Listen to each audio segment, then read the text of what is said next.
이 시간에는 레위기 4장의 2번 집회 자료 중에 6페이지 상단에 있는 작은 5번 항목부터 말씀을 바로 들어가고 좀 빨리빨리 해서 양이 많이 남았는데 이걸 2시간에 2타임에 다 마치고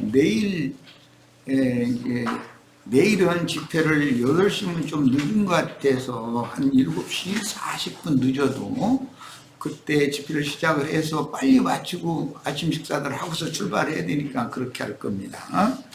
자, 6페이지 작은 5번 항목부터 들어갑니다. 정결례를 하는데 나병에서 완치된 사람에게 정결례를 행할 때 살아있는 새 2마리를 의무적으로 갖다 바치도록 한 중에 살아있는 새 1마리는 흐르는 물이 가득히 담긴 질그릇 속에서 잡게 한다. 이거 오전 시간에 충분히 말씀드렸어요. 흐르는 물이라는 건 하이라고 하는 또는 하야라고 하는 이 용어가 히브리어가 들어가면 이것은 영생, 생명 할 때 쓰는 용어다라는 걸 이미 말씀드렸어요. 그런데 문맥의 흐름을 이해를 돕기 위해서 여기서 번역을 할 때 흐르는 이라고 번역을 한 거예요. 자, 살아있는 물이다 그런 말이에요. 이것은 하나님의 성령을 상징하는 말이고 흐르는 물이 가득히 담긴 질그릇 하면 하나님의 신성이 충만히 거하고 계시는 예수님을 말한다. 질그릇은 사람으로 오신 예수님을 말한 거예요. 자, 그런 개념을 가지고 이제 들어갑니다. 흐르는 물은 성령의 운행을 상징하며 질그릇은 인자로 오신 예수님인데 무죄하신 인자 예수는 육신의 모양으로 오셔서 흙사람인 첫 아담의 모든 죄를 범죄들이에요. 범죄들을 짊어지고 죽임당한 1마리의 새가 되셨습니다. 고린도후서 5장에 보면 죄를 알지도 못하시고 죄가 없으신 그분을 하나님은 죄로 정하셔서 그분을 대속제물로 죽게 하셨다 이렇게 표현이 됐어요. 자, 이번에는 6번 항목으로 갑니다. 다른 새는 살아있는 새겠죠. 살려놔둔 새. 그 다음에 백향목, 그 다음에 홍색실, 우슬초를 가져다가 잡은 새의 피에 찍어서 4가지의 결례 예물을 가져다가 죽은 새의 그 흘린 피를 찍어서 정결함을 받을 자에게 7번을 뿌리고 그 다음에는 또 물을 7번 찍어서 정결함을 받을 자에게 이게 뿌려주도록 돼 있어요. 그것은 오전 말씀 나눈 것을 마음에 잘 담아 두셔야 돼. 인자로 오신 예수께서 십자가에서 흘리신 그 피를 사도들, 보냄을 받은 증인들이 성령의 마르게 하심을 따라서 말씀을 전파를 하는 것이 피를 찍어서 뿌려주는 것이고 그 다음에 살려주는 영이 되어서 재림하신 그 영의 물을 또 찍어서 뿌려주는 거예요. 오늘 우리들에게는 지금 내가 우리 형제 자매님들에게 예수의 피를 뿌려주고 예수의 성령, 은혜의 성령이 형제 자매님들의 심령과 마음에 뿌려지도록 말씀을 증거하고 있는 중이에요. 자, 백향목에 대해서 오전 집회 때 충분히 말씀드렸고 이건 성전 왕궁을 건축하는 건축자지이고 레바논 백향목은 참 유명하다라는 걸 말씀드렸어요. 이것은 예수님의 인성을 말한다. 예수님의 인성은 건축자재다. 하나님의 집으로 왕궁으로 세우는 건축자재다. 이게 신성만 가지고 하나님의 집을 세우는 것이 아니다. 예수님의 온전한 인성까지도 합해져야만 하나님의 집이 세워지고 예수 그리스도의 왕궁이 세워진다. 그 말이고 홍색실, 이 붓다라는 것은 붉은 피, 이것은 죄성을 상징하는 거예요. 성경에서는 진홍같이 너희 죄가 진홍같이 붉을지라도 이렇게 표현하죠. 예, 그것은 사람은 혈기가 다 있다 이거예요. 그리고 모든 사람은 육성이라는 것이 다 있어요. 혈기와 육성을 대표하는 것은 홍색이에요.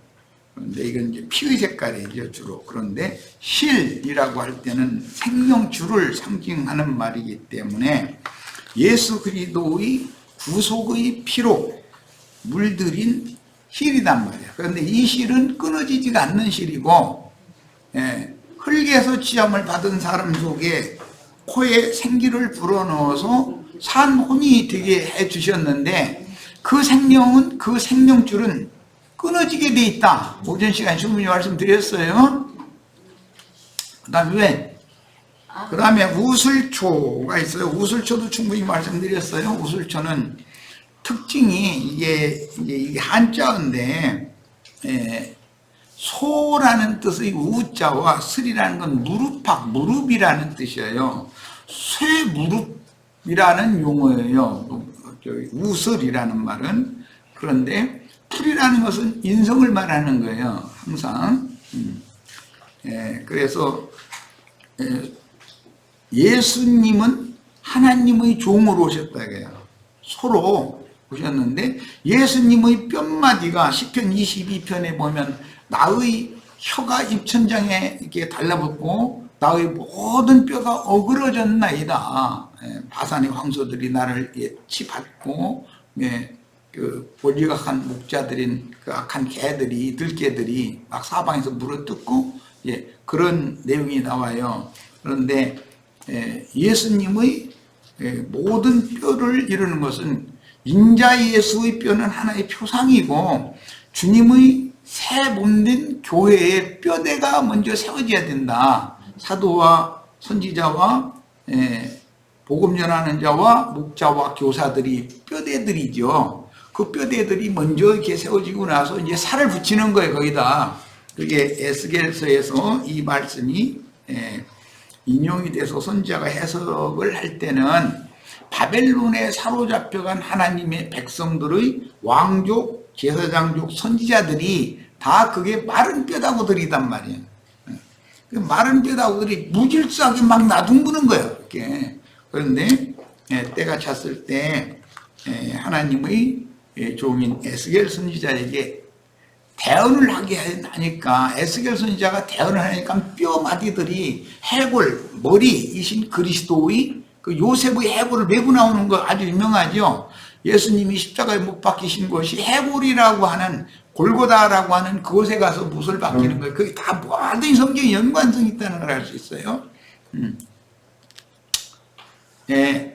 그 영원한 생명이신 그리스도를 머리로 삼고 뼈대들이 쭉 질서정연하게 맞춰진단 말이야. 에스겔 37장도 읽어보면 그 다음에는 살이 갔다가 또 이제 대언을 또 하니까 살이 갔다 뼈에다가 살이 붙는 거예요. 그 다음에는 가죽으로 그 덮어가지고 온전한 한 세 사람을 창조하신 말씀이 나와요. 그러니까 그리스도의 몸된 교회는 한 세 사람인 거예요. 부활하신 그리스도죠. 그러니까 여기에는 반드시 세상에서 어떤 건축물, 집을 세울 때는 뼈대를 먼저, 골격을 먼저 세워야 되잖아요. 그 다음에는 뭐 벽도 바르고 뭐 미장도 하고 이제 이렇게 그 다음에는 다음 문제예요. 그래서 뼈와 살이라는 것은 아담이 깊은 잠에 들었다가 깨어나서 보니까 자기가 사랑하는 자기와 생명이 같은 여자가 옆에 있으니까 뼈 중의 뼈요 살 중에 살이로다 라고 했다고 그랬어요. 그래서 그 뼈와 살 이야기는 셈적의 개념에서는 남편은 뼈예요. 아내는 살이에요. 뼈와 살이 합하여 둘이 합하여 한 몸을 이룬다 이러는데 이제 한 몸을 이루는 것은 한 남편과 한 아내가 생명의 합을 맺어서 한 가정을 이루면 자기 가정을 세워야 되잖아요. 오전에 내가 그 얘기까지 했지. 여자들은 친정에서 기업을 얻는 것이 아니라 시댁에 시집을 가서 시댁에 가서 자기 기업을 세우는 거예요.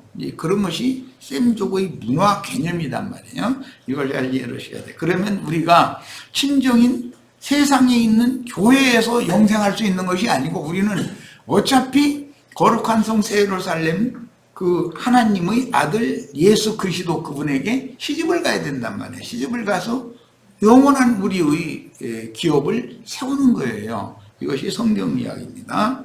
이것은 야곱과 야곱의 네 아내, 특히 라헬과의 관계에서 야곱이 나는 언제나 내 집을 세우리까 라고 탄식하는 말을 하죠. 그런데 라헬 보고 여기 라반 집에서는 우리 기업이 없으니까 나를 따라 가겠느냐 하니까 그냥 두말 없이 따라 나왔다는 거거든요.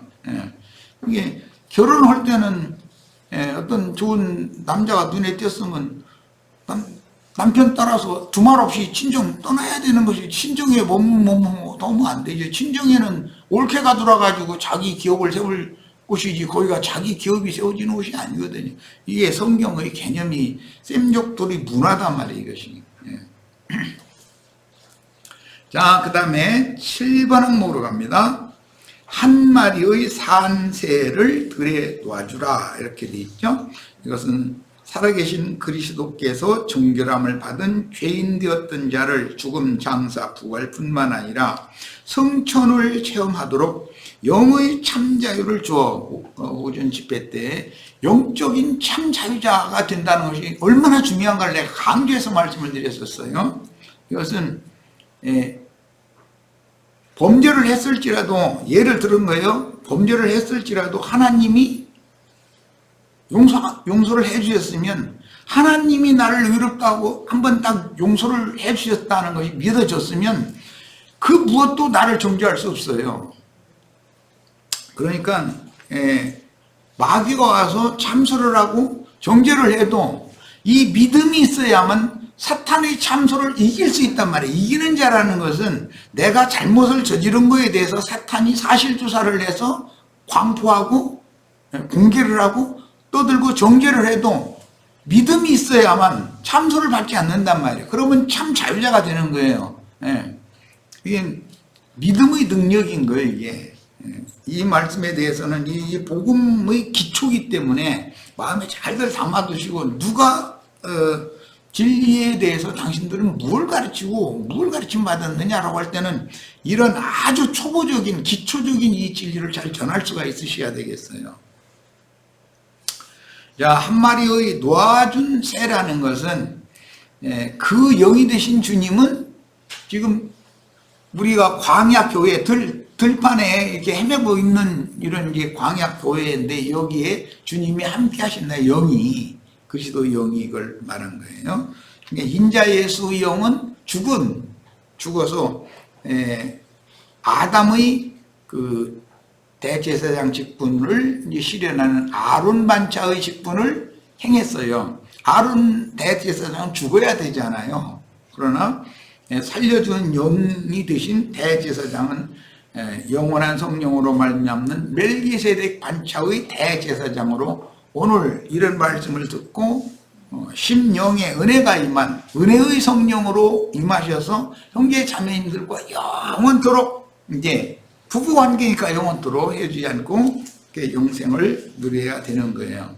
은혜의 성령을 소멸하거나 욕되게 하거나 그렇게 하면은 그 사람은 형벌이 더 어떤 형벌보다도 크다는 거예요.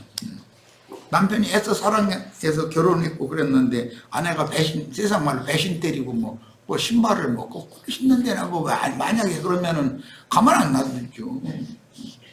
세상에서도 보면 아내는 막 말무장거리 막 하지만 남편이 뭐 실행을 했을 경우 그래도 남편은 말도 안 해요. 무조건 일단 딱 주먹부터 이렇게 올려놓고 그 다음에 이제 말을 해도 한두 마디 듣기 싫으니까 그만두고 여기 도장 찍어.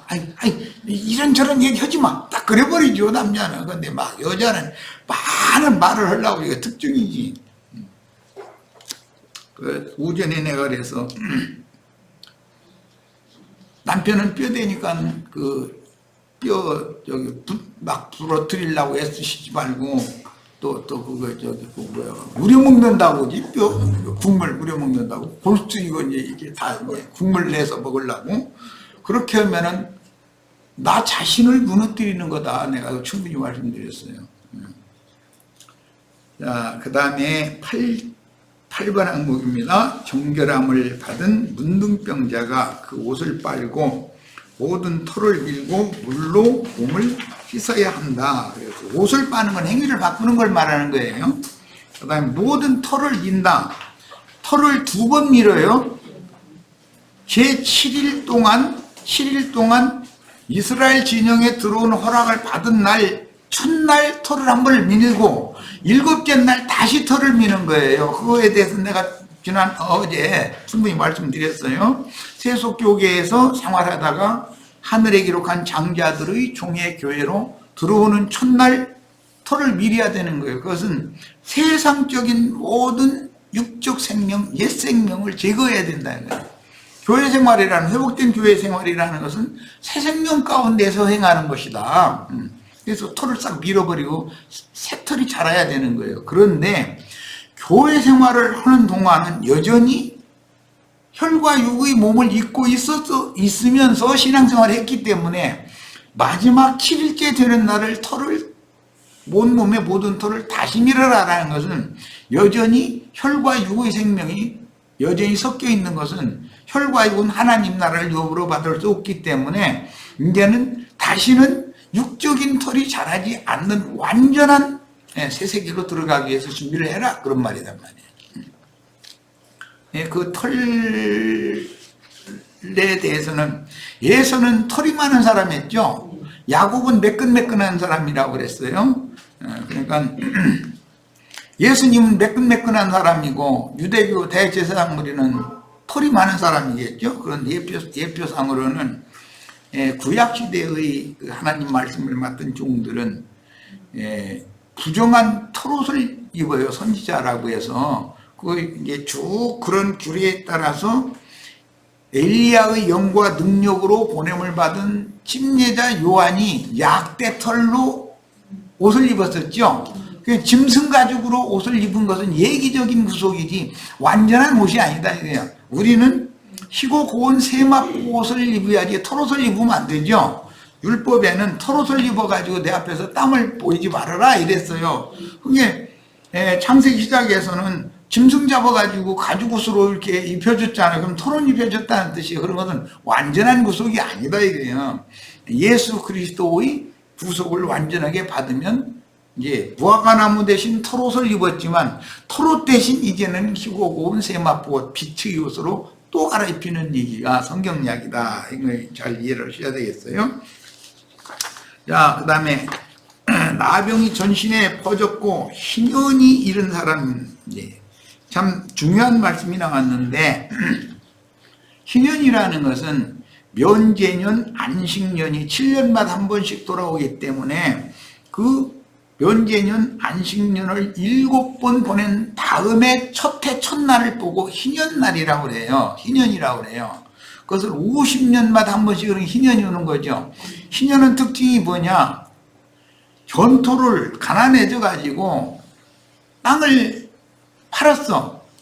또 자기 가옥을 팔았어.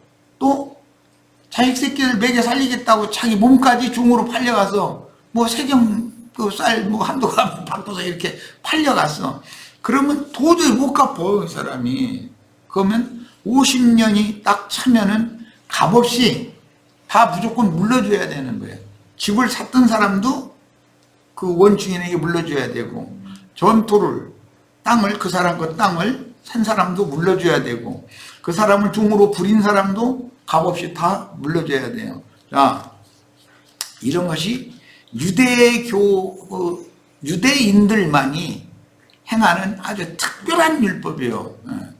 이게 세상에서도 이제 나라가 좀 국고가 좀 남는데 국민들이 뭔가 때문에 빚에는 뭐 허덕이는 사람들이 많다 그러면 은행 그 금고를 이렇게 열어가지고 그 탕감을 해주잖아요. 국가가. 그런 것과 같은 거예요. 세상 나라에서도 그렇게 해요. 그런데 주님의 나라는 그냥 작은 어떤 부분만을 탕감해 주는 것이 아니라 50년이 됐으면 그 갇힌 빚 전체를 다 그냥 없는 걸 해줘 버려요. 이런 거 보고 간과심을 받는다 그래요. 우리 형제 자매님들이 지난날에 저지른 많은 죄빚들이 있어요. 빚을 진 게 너무 많아요. 갚을 대책이 없어요. 그런데 주님께서 오셔서 구속을 이루신 사실을 마음에 믿는 자에게는 없는 걸로 한다. 없는 걸로. 그럼 뭐 유월이라고 그러죠. 간과하신다. 아이고 없는 걸로 하자. 그러면 탕감받아 버리는 것이죠. 그래서 주님은 그런 개념을 가지고 1만 달란트 탕감받은 이야기가 나왔죠. 그런데 뭐 50디나리온인가 500디나리온인가 이게 거래관계가 있는데 그거 갚으라고 저는 1만 달란트 공짜로 탕감받고 와서 조금 자기가 받을 거 있는 사람한테 목조해가지고 당장 내놓으라고 그랬다는 거잖아요. 그러니까는 1만 달란트도 탕감해 준 거 무효. 그것도 1만 달란트 그러면 다 네 스스로 다 물어내고 나오라니 이렇게 했다는 거예요. 그러니까 우리 형제 자매들도 내가 늘 얘기했지만 입 조심 말 조심해야 된다. 특히 교회 중에 지체들을 향해서 누가 이랬다더라 누가 저랬다더라 절대 그러면 안 된다. 말 조심해야 돼. 입 조심해야 된다. 나는 그보다도 더 큰 것이 있지만 주님께서 복음을 통해서 가봅시다 탕감을 해준 거예요. 지난 죄들을 간과해 주셨어요. 나보다는 그래도 나은 사람이요. 그 사람이 뭔가 자기 눈에 뭔가 좀 약점이 보였다 해가지고 함부로 이렇게 일단 큰일 난단 말이에요. 그래서 내가 이것을 얼마나 조심시키고 주의시키기 때문에 다 알아들었을 거라고 믿어요. 자, 이제 9번으로 갑니다. 정결함을 받은 자가 교회 생활을 통해서 처리해야 할 천성적인 모든 것들, 이것은 모든 터를 민다, 이제 이렇게 됐는데, 왜? 옛사람과 그 옛사람의 생명을 밀어서 제거해버리고 새 생명 가운데 행하게 하려는 것이 복음이니까, 그래서 그런 거예요. 머리는 예수 그리스도의 지위와 영광을 의미하며, 머리카락을 자른다는 것은 주님이나 나의 머리가 된다는 것을 인정한다 이 말이에요. 그런데 민대머리가 되어버리면 지가 하나님과 맞상대할 수 있다라고 생각한다는 거예요. 이 반들반들한 머리로 햇빛이가 다 받으려고 하면 안 되죠. 어떤 사람들 보면 반짝반짝 전기불 빛나는 것처럼 빛나는 사람도 있어. 근데 그거 이제 자연 탈모 증세 같으면 문둥병이 아닌데 자기 스스로 머리를 싹 밀어버렸다 이거예요. 그래가지고 지가 이제 나는 하나님과만 상대해 너더러운 상대도 안 돼. 만약 잃어버리면 그거는 하나님을 향한 문둥병 아주 악성 문둥병이라 이렇게 돼 있죠. 13장에는 악성 문둥병이죠. 교회 중에서도 그냥 하나님께서 인도자로 세운 그런 명확한 근거도 없으면서 지가 그냥 머리 대고자 해가지고 반역을 일으키고 이런 것을 하나님은 악성 문둥병으로 본다는 거예요. 자, 이제 머리인 그렇고, 그 다음에 이제 수염약이에요. 셈족들은 시집을 가는 날 면박을 써요. 여자는 머리를 길게 기르고 얼굴을 이렇게 연한 천으로 되어 있는 그 면박을 쓰는 거예요. 자, 그런 것이 이제 오늘날 유럽 사람들이 문명이 되어져 가지고 예시장에 가면은 신부 막 너울 이렇게 씌우죠. 네. 그게 무슨 의미인지를 알아야 돼. 신부를 머리를 그렇게 가리게 만드는 것은 이제부터 네가 머리가 아니고 네 신랑이 네 남편이 머리다. 그러니까 너희는 이제는 머리를 가려라 이 말이야. 네가 머리 노릇 하려고 하지 말아라. 그냥 그날부터는 남편한테 당신이 이러면 이렇게 못해야 한대요. 그렇게 하면 남편 된 분들은 권위를 가지고 손가락 딱 분질러 버리세요. 손가락 분질러 버려야 돼. 절대 안 되는 거예요. 그거는 용납이 안 돼요. 이게 하나님이 질서예요. 이게 그래서 하는 소리예요. 그럼 뭐 이제 이렇게 하면 손가락 부러지는 날이 이제 그날. 그 다음에 조용히 얘기해야죠. 아내는 남편에게 말할 때 따지는 투로, 명령하는 투로 이렇게 말을 하면 안 돼요. 이런 것은 내 생각에는 당신은 이렇게 하기를 원하는 것 같은데 이렇게 하는 것은 좀 어떻겠는가. 이거 다시 한번 생각해 보자. 이렇게 해서 조언을 해주는 것과 억압으로 남편을 이게 찍어 누르려고 하는 것은 전혀 다른 거예요. 전혀 달라요. 남편을 찍어 누르려면 하면 되지도 않는 것이고, 교회가 그리스도를 찍어 누른다 해서 그게 가능한 얘기예요? 그런 것을 잘 생각해 보시기를 바라요. 자, 이제 수염이라고 하는 건 권위를 말하는 건데, 육적인 옛사람이 그 수염을 이게 기른다고 할 때, 우리 지난번 번역에는 셋머리 앞에서는 일어서야 되고 셋머리를 공경하라 이렇게 셋머리라고 되어 있죠. 예, 이것은 머리카락이 뻣뻣해지고 수염이 뻣뻣해진다 그 말이에요. 이제 늙으면 그 흰털은 뻣뻣해지는 거거든. 신기하게. 그 센 머리는 이 털이 힘이 있다는 거예요. 그런데 그것은 육적인 육적인 권위의 힘이 있어가지고서는 하나님 앞에는 그게 안 통하는 것이죠. 그래서 그 셈족들은 수염을 깎이운다, 수염을 강제로 잘린다, 그러면 그같이 수모를 당하는 것이 없어요. 그래서 셈족들은 어떤 예를 들어서 사신으로 어느 나라를 갔는데 그 사람이 파송한 그 왕을 멸시하는 왕이요. 그러면 사신 딱 수염 잘라버려. 그럼 그 소문이 이쪽 왕한테 가면 이제 전쟁 나는 거죠. 그렇게 되면. 예. 그러는 것이란 말이에요. 이게 셈족의 문화예요. 그리고 여자는 세상에서도 수염이 안 나. 여자는. 남자는 수염 좀 나지 말라고 귀찮아 죽겠다고 아무리 이건 기도해도 이 기도는 안 들어주셔. 내일 아침에 또 깎아야 돼. 근데 또 그 이튿날 아침에 또 깎아야 돼. 이건 할 수 없어. 그 대신 여자들은 얼굴에 화장품을 날마다 발라야 돼. 본성이야 이거는. 예. 그런데 화장품을 여자들이 바르지 말아라 이렇게 나가면 안 된단 말이에요. 하나님의 창조 질서이기 때문에 여자들은 화장대에 앉아있는 시간이 행복한 시간이고 그 남자들은 수염 깎는 시간이 귀찮은 시간이지 뭐 행복한 시간은 아니지. 어쩔 때는 그냥 나가면은 막 껄끄럽고 그렇잖아요. 어떻게 다가 바빠가지고 수염 못 깎고서 손자 뭐 손녀 이쁘다고 와가지고 아이고 이쁘다고 뽀뽀했다가 난리 나는 거지. 뭐 이제 그다음부터는 할아버지 이제는 이제 곁에 안 올라가고 놀래가지고 그런 거예요. 세상상의 이치를 내가 이렇게 설명하는 것은 교회 생활에서도 주님이 정해놓은 어떤 지위와 구원이라는 것이 있다는 거예요. 근데 그것은 남자에게는 수염이 나게 하고 여자에게는 수염이 나지 않게 하신 것도 하나님의 창조 질서다라는 걸 알 수 있는 거예요. 자, 그 다음에는 이제 눈썹이에요. 눈썹은 미모를 상징하는 거예요.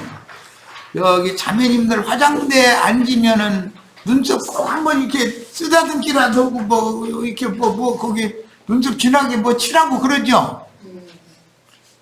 안 하면 이상한 거예요. 자매가 그거 안 하면. 예. 눈썹은 미모를 상징하는 거예요. 그래서 이 양 눈썹 사이를 이제 미간이라고 하는데 그건 아름다울 미자가 아니라 이제 꼬리 미자를 써가지고 양 눈썹 사이가 여기가 균형이 이 눈 주위 연저리가 균형이 잘 잡힌 여자는 미인이란 말이에요. 이쁘다고 그러는 거예요. 젊을 때 우리 할머니들한테 이런 얘기하면 좀 그렇긴 하는데 남편 처음 만났을 때 항상 눈이 아름다워 보니까 눈의 매력을 당하는 거든 남자라는 것 같아. 그 신기한 일이야. 이상하게 그 눈이 사람의 마음을 잡아당기는 힘이 있어요. 그래서 그 야곱과 라헬, 레아 얘기하는데 레아는 눈이 안 좋고 라헬은 눈이 좋았다 이렇게 했는데 그게 번역을 오해해서 그러지 눈이 이뻤다 이게 라헬은 눈이 이뻤고 레아는 눈이 별로 안 이뻤다 이거예요. 그래가지고 야곱이 레아는 사랑하고, 아니, 라헬은 사랑하고, 레아는 조금 덜 사랑했었었죠. 그러니까 항상 이 눈과 눈 언저리, 눈썹 이런 것은 미모를 상징한다. 이것은 여성의 미모를 상징하는 거예요. 자, 이 말이 나오면은 신약의 베드로서를 잘 연결하셔야 돼요. 너희가 겉사람을 단장하고 꾸미려고 하지 말고 마음에 숨은 속사람을 단장해라. 그 신부단장이라고 그러죠. 네. 그래가지고 주님께 시집을 가야 되는 거예요. 아름다운 모습으로. 자, 그 다음에 이제 라번이에요. 몸의 털은 사람으로 임하신 예수 그리스도의 신령한 생명력인 힘과 능력으로 말미암아. 이건 털이라고 하는 것은 생명력을 말하는 거예요. 그런데 짐승처럼 짐승들은 털옷을 입었잖아요. 그것은 육적인 힘이 강하다라는 걸 보여주는 거예요. 그런데 사람은, 그래서 야곱은 매끈매끈하다, 털이 없다라는 말이잖아요. 예. 그런데 에서는 털이 많았다. 그것은 에서는 육에 속하고 땅에 속한 생명력을 가지고 있었고, 야곱은 원래 하나님이 창조 태생이 영적인 것을 추구하는 생명을 가지고 있었다라는 것을 상징을 그렇게 하는 거예요. 그 다음에 물로 몸을 씻는 것은 오늘 우리 형제 자매님들 여기 교회 모임이라는 건 목욕통이죠. 오늘 우리 목욕탕에 오신 거예요. 여기서 전신을 다 이게 목욕을 하는 거예요. 말씀의 물로. 자, 이제 10번 항목입니다. 나병에서 나음을 받고 정결례를 행한 신자들만 장자들의 교회에 들어오되, 이 말은 세상과 짝된 세상 교회에서 70년을 포로 생활을 해서 희년이 차서 70년이 이제 다 차서 본토와 예루살렘으로 돌아갈 수 있도록 하나님께서 나팔을 불어요. 그럼 그때 전신의 문둥병이 퍼진 사람은 본토와 예루살렘으로 돌아오게 돼 있고, 바벨론에서 부자가 됐어. 그러면 아무리 돌아오라 해도 안 돌아와. 거기서 뿌리를 내리고 살아도 되는데 뭘라고 돌아오겠어요. 거기서 바벨론의 포로로 사로잡혀가서 백방으로 노력으로 수고를 해도 이 돈이 안 벌렸어. 쫄딱 아니야. 여기서 산다는 게 이게 너무 힘들어. 그러면은 내 뼈라도 내 고향 본토에다 갖다 묻기를 원한다. 그거 하나 가지고 돌아오는 거예요. 이게 온 몸에 문둥병이 퍼진 사람들의 특징이다. 이게 세리와 창조가 보던 죄인들은 주님께로 돌아오잖아요. 그러나 유대교 지도자들이나 유대교인들은 아무리 돌아오라고 아무리 해도 사정해도 안 돌아와 소용없어요. 이제 이런 이치를 잘 생각해, 세상사의 이치를 가지고 영적 사실을 알 수 있다. 즉 심령이 가난하고 마음이 낮아지고 깨진 이런 사람들, 그런 사람들은 자기에 대해서는 소망이 없잖아요. 전신에 문둥병이 전신에 퍼져버렸으니 살아날 대책이 없는 사람이잖아. 그런 사람은 나는 너를 사랑하고 너를 택했고 너를 부르러 왔다. 그런데 귀가 번쩍 뜨기야 당연한 거지. 아예 소망이 없던 사람인데, 이제 그래서 예수님이 이런 말씀을 이제 이해시키려고 나는 의인을 부르러 온 것이 아니고 죄인을 불러서 회개시켜서 하나님께로, 하나님의 것으로 중매하러 온 거다. 이렇게 표현을 했어요. 그러니까 구원이라고 하는 것은 사람의 의가 조금이라도 남아있는 사람은 구원받기 어렵다라는 말이죠. 왜 전도를 하면 복음을 왜 안 받아들여요? 자기의 옳음과 자기의 선함이 자기 자아를 버리지 못하기 때문에, 자기를 버릴 수 없으면, 자기 부인이 안 되면 복음을 받아들일 수가 없는 거거든요.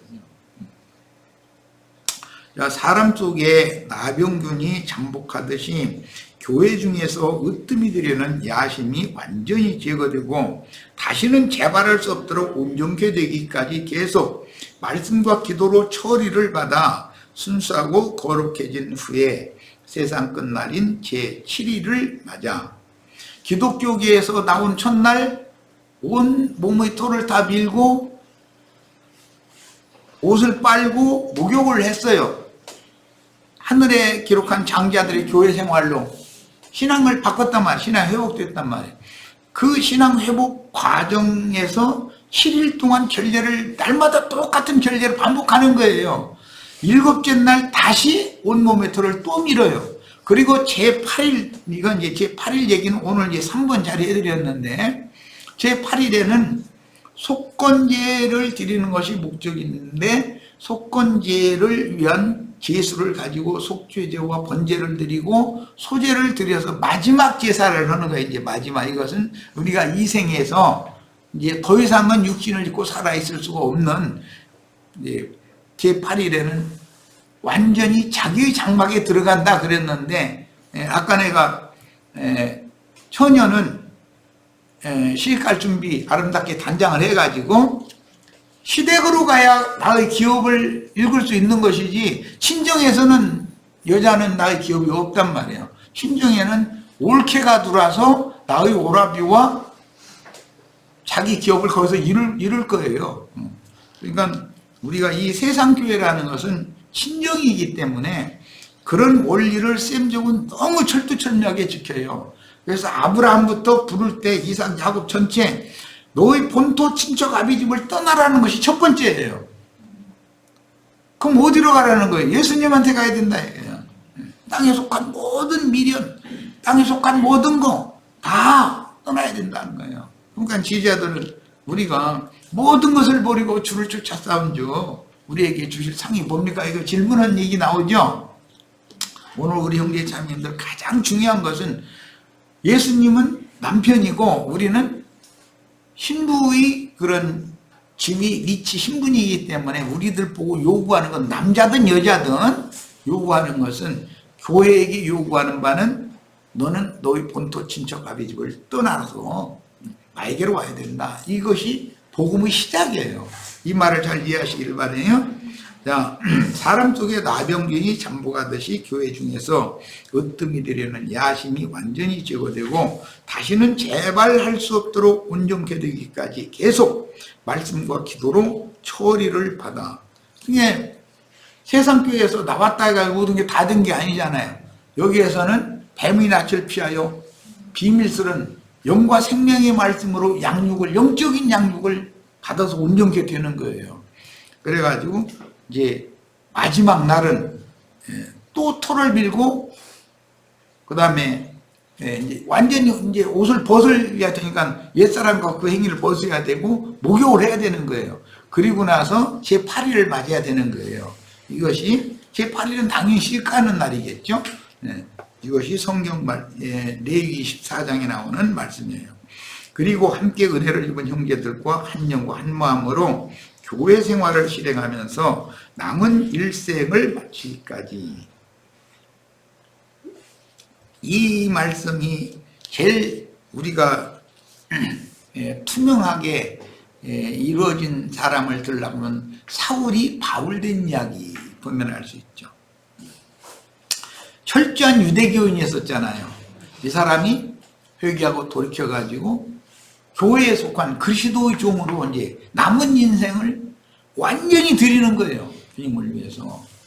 유대교에서 열성되던 사람이 주님의 교회에 들어와도 여전히 또 열성을 낼 수 있는 것도, 그것도 또 참 비밀이죠, 보면. 주님은 항상 그 교회에게 어떤 것을 지적하셔서 말씀하실 때 보면 차든지 덥든지 해라, 안 그러면 내가 너 내쳐버릴 거다, 막 내 입에서 내친다, 이런 표현도 나오죠. 자, 히브리서 10장 19절로 39절 인용구가 있는데 같이 읽어보도록 합니다. 또 약속하신 이는 기쁘시니 우리가 믿는 도리의 소망을 움직이지 말고 굳게 잡고 서로 돌아보아 사랑과 선행을 격려하며 모이기를 피하는 어떤 사람들의 습관과 같이 하지 말고. 모이기를 피하는 어떤 사람들의 습관이라는 건 뭐죠? 교회를 무너뜨리는 자들이다 이러는 말이에요. 모이는 걸 싫어하는 사람들이 있어요. 우리 누가 뭐라고 저기 기령재 님이 가나안 교인이라는 얘기했어요. 그 사람들 그 심정을 나 이해는 해요. 왜냐하면 자기가 성경줄이나 읽은 자긍심은 있는데 목사한테 가서 이 목사 저 목사 들어보니까 그게 도저히 진력은 안 맞는 사람이거든. 그러니까 이제 목사 찾아 거기 가서 모임을 이제 가질 필요가 없다니까. 모임을 폐해야 된다는 거예요. 그럼 이제 각자 이제 그냥 이게 성경이나 읽고 이러면 된다 이런 식이요. 참 대책 없는 사람들이죠. 모이기를 패하는 어떤 사람들이 습관이잖아요. 이게 유리하는 별들이란 말이야. 이 사람들은 건축이 안 되는 사람들이요. 그럼 왜 그래요? 영적하지만 백향목으로 하나님의 집과 왕궁을 세우는 의미를 모르는 사람들이다. 그럼 인성이 혼생명이 온전케 되지 못한 사람들이다. 자기 혼자 잘난 사람이요. 이 사람들은 교회를 허무는 사람들이지 교회를 함께 세울 사람들이 아니죠. 그런 사람들 보면 되게 실망스럽죠. 자, 이제 지금은 우리는 참 오랜만에 대면 집회를 지금 이렇게 하고 있는데, 대면 집회보다도 지금은 하나님의 말씀이 세상을 끝낼 때가 돼서 빛이신 하나님이 빛의 속도로 전 세계에 빛의 속도로 말씀이 임하는 시대예요. 그래서 주민이 다른 어떤 좋은 프로그램들이 많아요. 우리 이제 줌에만 너무 의지하다 보면 또 엊그제 카톡 회사 의지하다가 어려움 당하고 좀 이렇게 될 수 있잖아요. 그 줌만 의지하면 안 돼요. 마이크로소프트사에서 제공해주는 좋은 프로그램들이 많거든요. 무료로 값없이 이렇게 대면 집회 아닌 이런 화상 집회를 할 수 있는 프로그램들이 많아요. 이런 것들 우리는 잘 활용할 줄 알아야 돼요. 자, 그러면 말씀은 지금 빛의 속도로 사람들을 찾아온다. 주님이 오심이라는 건 뭐냐? 말씀이 사람을 찾아오는 걸 말하는 거예요. 그런데 지금 주님이 워낙 급하시니까 막 빛의 속도로 인간들을 찾아가는 거잖아요. 찾아오시는 거잖아요. 이런 것을 우리는 잘 활용을 꼭 잘 하셔야 되겠어요. 근데 우리 집사들 컴퓨터 이런 거 활용하는 걸 잘 못 하시면은 나만 원망하지 말고 자녀들은 손녀, 손자들은 핸드폰도 이 문자 보내는데 양손으로 이게 막 움직여버리더만. 나는 하나 이렇게 띵띵띵띵 해서 글자 하나 만드는데도 1000번이고 해야 한 장 하나 만드는데 양손으로 쳐다보고서 막 눌러버려. 그러고는 휙 하고 보내버리는데 글자 하나도 안 틀리게 그렇게 잘해.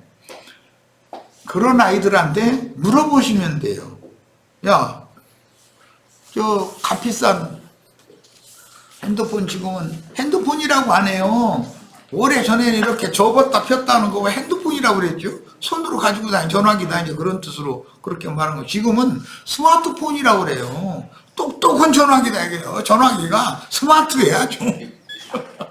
얼마나 똑똑한지 몰라. 시키면 그냥 착착착착 다 해내버려. 손으로 가지고 다니는 컴퓨터잖아요. 그게 사실은 몇십만 원, 몇백만 원짜리들이거든. 형제 자매들 가지고 있는 그 스마트폰이. 그런데 한 달에 4만 원, 5만 원씩 돈만 퍼주고 있고 문자 겨우 보내거나 전화 오는 거 받거나 이러고 말면 뭐냐 이게. 차라리 핸드폰 가지고 다녀. 그러면 핸드폰 가지고 다녀도 전화 주고받고 하잖아. 뭐 묻을 게 뭐 있어. 핸드폰 가지고도 문자 다 주고받고 했잖아요. 이런 얘기하면 이 나이에 어떻게 컴퓨터를 배우라고 그러느냐 그러시지 말고 손자 손녀한테 살살 꼬시고 좀 좋아하는 거 주워가면서 아가 이거 와봐라 이거 뭐 어떻게 하냐 이렇게 자꾸 지혜롭게 배우셔야지. 억압적으로 하려고 그러면 할머니 나 바빠 이래버리지.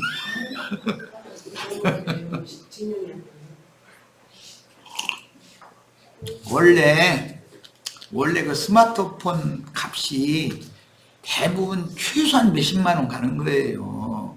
그런데 기한 되면 공짜로 주잖아요. 그러면 아따 이거 공짜 하나 생겼네 이러시면 안 돼요. 원래 그 사용료가 많아봐야 5,000원 미만이야 되는 거예요. 그런데 5만 원씩 내잖아요. 그럼 나머지 45,000원이라는 건 뭐예요? 핸드폰 값을 이자에 이자까지 복리로 쳐서 받아가는 거예요. 그 사람들 앉아서 땅 찍고 헤엄치는 거예요. 그런 줄이나 아셔. 그럼 나 그냥 핸드폰 이렇게 준 것을 공짜로 줬다고. 세상에 공짜가 어디가 있어요. 공짜 좋아하시지 마세요. 내 주머니에서 돈 1원이라도 훔쳐갈 사람은, 빼내갈 사람은 있지만 핸드폰 공짜로 줄 사람은 세상에 널어 있는 게 아니에요. 핸드폰 가게들 어서 오시라고 공짜로 준다고 막 이러는데 그거 속으시면 안 돼요. 공짜가 아니에요. 한 달 쓰고서 막 4만 원, 5만 원 내잖아요. 그것도 싸게 내는 사람이면 많이 쓴 사람 10만 원 단위로 내버려요. 그거는 그게 그 사람들 지금 이 매스미디어 이거 발달시켜 놓고 나서 그런 사업하는 사람들이 사실 이게 땅 짓고 헤엄치는 거거든. 그러니까는 광통신망 다 그 땅 파가지고 그게 구리선 이만한 거 갖다 다 묻어가지고서 막 잘 되게 해주려고 이 난리. 자기네 그 많은 돈을 투자를 하면 그 많은 돈이 나오니까 그걸 그러지. 그렇지 않겠어요? 뭐 이 얘기가 시간이 많이 가서 그렇단 말이에요. 그러니까 공짜 좋아하시지 마세요. 내가 내는 것은 이자에 이자까지 내는 거다 이렇게 생각하시면 돼요. 예.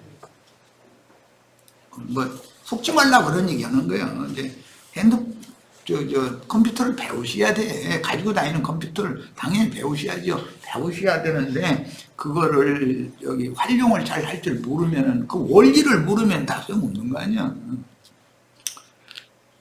뭐 나는 꽤 아는 것처럼 또 이랬었네. 나도 이놈 뭐 컴퓨터 뭐 속색이면 아주 아니 머리가 빠진다니까 생머리가 아주 아이고. 자, 이 히브리서 이야기는 저 뒤로 이제 가겠습니다. 여기 21절로 내려가겠습니다. 또 하나님의 집 다스리는 큰 제사장이 계심에 우리가 마음의 뿌림을 받아 악한 양심으로부터 벗어나고 몸은 맑은 물로 씻음을 받았으니 참마음과 온전한 믿음으로 하나님께 나아가자. 이런 말씀이 있어요. 모이기를 패하지 말라라는 말씀도 나오고, 예.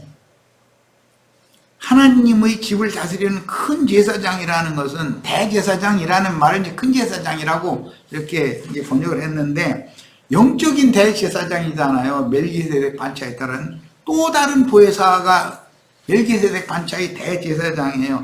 그분은 지금 우리 형제 자매님들의 심령과 마음에 들어오셔서 임재하신다 이거예요. 뭘로? 무슨 영으로 들어오셔서 함께 사신다겠어요?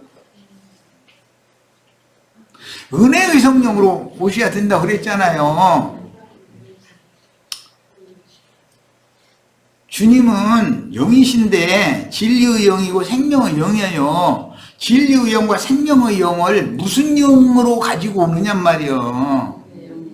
은혜의 영으로 진리와 생명의 영을 담아 가지고 오는 거란 말이에요. 와서 그래서 모든 신약의 서신서들의 끝절에 뭐라고 되어 있느냐, 나는 주 예수의 은혜가 너희 심령에 함께 계시기를 원하노라. 너희 심령에 주 예수의 은혜가 함께 계실지어다. 다 이렇게 돼 있어요. 이게 우리의 심령에 예수 그리스도의 은혜가 오는 거예요. 그것이 영이 되신 주님은 진리와 생명의 성령이시지만 그분의 은혜의 영으로 나에게 와야지, 진리의 영, 생명의 영만 가지고서는 나와 연관을 맺을 수가 없잖아요. 구약의 여호와 하나님이 진리의 영이지 거짓의 영은 아니잖아요.